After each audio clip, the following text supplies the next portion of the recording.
On this season 2 of How I Got to 1 Million Subscribers, Shaun McKnight is the guy behind Cute Girl Hairstyles, Brooklyn and Bailey, and lots of other channels. 2 billion views, 14 million subscribers across multiple channels, and he's gonna give you guys behind the scenes tips, tricks, and secrets to how they got to 1 million subscribers multiple times.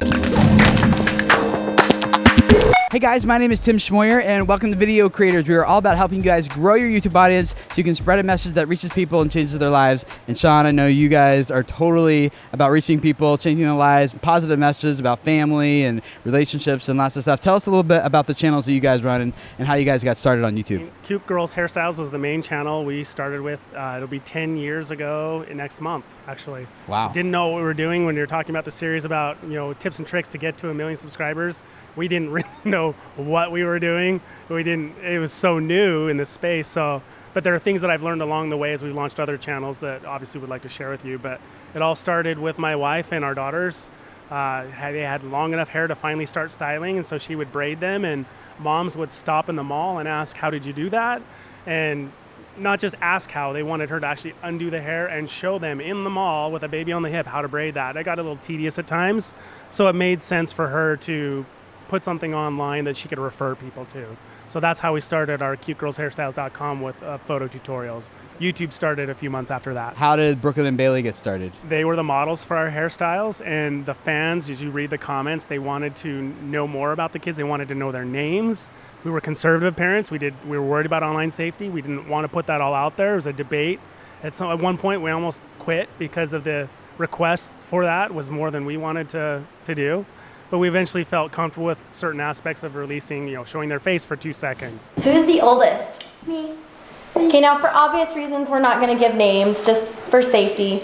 But yes, this is our oldest, and 2 minutes later, we had our second baby. Things like that, but the girls really wanted to have a voice. They would just sit on a counter and they were quiet and they might wave at the end of a video, but they, being an instrumental part of the channel, they wanted to have a voice. So when they turned 13, and that's the age of accountability at YouTube. With parent involvement, we created a channel for them, and wow, it really took off. Yeah, has that superseded now the Cute Girl Hairstyles channel? No, we're Not still quite? bigger, Okay. yeah. All right. But the plan has always been to create something as a family that the kids could then launch off if they wanted to. If they wanted to, yeah. So they'll pass us in the next few months, which was always the goal. We have a party scheduled for when it happens. Okay. And that means that we've succeeded in what our original goal was. Awesome, cool. So if there's anyone that we should be learning about what it takes to get to 1 million subscribers is probably Shaun and his family multiple times. And so what we're going to be doing over the next 2 weeks, we have a video every weekday for 2 weeks here, just talking about the 10 things that Shaun says are the biggest thing that helped them grow to 1 million subscribers. Perfect. So what's the first one we're going to talk about here today? It's the first one. It's probably cliche. Everybody says it, but it is extremely important that you create good content. Now, good is relative. Yeah. I don't mean you need to have the best lighting, the best camera, and best sound.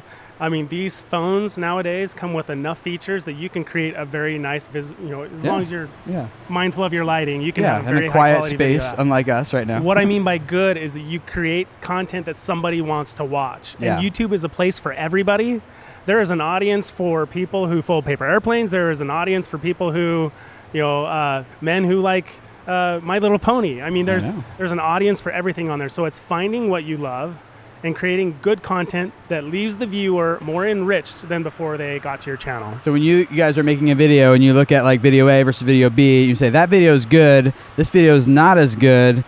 What are the determining factors that you're like, oh, I can tell like that video is just not a good video? Part of it's almost just gut feeling. Okay. Like we plan 3 months in advance. Our videos are filmed at least 2 months in advance. And so when we have those planning sessions and the girls are throwing out their ideas, and we have enough experience with the channels that we know what tends to resonate well. So they kind of sift themselves, but you kind of get a cadence of what the viewer tends to expect from you, and you try to deliver that plus a little more. Yeah, one of the ways I think about it is when we ask people to subscribe, or if we don't ask, they subscribe with a certain expectation. Correct. Like they're subscribing for a certain value. Like I want to subscribe to get something in return, and whatever that thing is, I think like good depends on how well we deliver on that thing that they're wanting from us. Mm-hmm. And so in business lingo, it's called the value proposition. Right. Like what value do you propose to deliver to your target audience with this content? And so hopefully by like this series, we're delivering great content, good value for you guys, even though it's loud, the lighting's not that great, but the content value is what we're focusing on, and hopefully you guys find that valuable enough. You're like, okay, I want to keep coming back every weekday for the next 2 weeks to get number 2, number 3, number 4, like from Shaun about how you got to 1 million subscribers. I think that's what you're kind of talking about is like, do you think it's important that the creator knows what that value is, or if it's enough, like, and they can define it? Like, I want to help people change lives. I think it's a combination of both. Okay. You have to do it for the passion comes through. If you like pre-plan yourself, it can seem a little scripted and not authentic. So I think you need to have a strategy of what you want in what you're filming and how you're delivering the value that you want in the video, but also with the ability to just wing it and be you, I think is really key. So when you look at your analytics, what things are you looking at to determine if this is good content or not? Like what indicators help you see obviously that? the most important ones we kind of keep looking at now that the feature's available is click-through rates and impressions. Oh, okay, yeah. You know, because you don't get a view without that. The content is good, but it's just like companies that have an amazing product, but they don't have a way to get it out to people. It could be a life-changing product. If they don't find somebody that can get it out there for them, it doesn't work. You can have the best video, but if your thumbnail's no good and your title doesn't work, people won't click on it. Right. So those kinds of metrics are something we look at really now. But in terms of content, again, it's keeping the viewer in mind. And as you gain viewers and they give you feedback in the comments, pay attention to what they say and kind of include that in some of your strategies in your planning for upcoming videos. Maybe ask them, hey, what would you like to see me do, and incorporate some of that. That helps as well. One of the things I look at too is audience retention graphs, because that helps me know, like, are they still getting value? Or by this time in the video, have they abandoned it because they're like, it wasn't the value I wanted, right? So and it's nice when you look at those, you can see a point where audience may drop off. You go, oh, what happened in that video? And you go in, there's some awkward pause or something wrong in editing. You're like, oh, I'm not going to do that again. So definitely audience retention is very valuable. Cool. So make good content, very important. Next, we're going to talk about their thumbnail strategy and how thumbnails help them grow past 1 million subscribers. So click that video you see on your screen, and we'll see you guys over the next video to talk about thumbnails.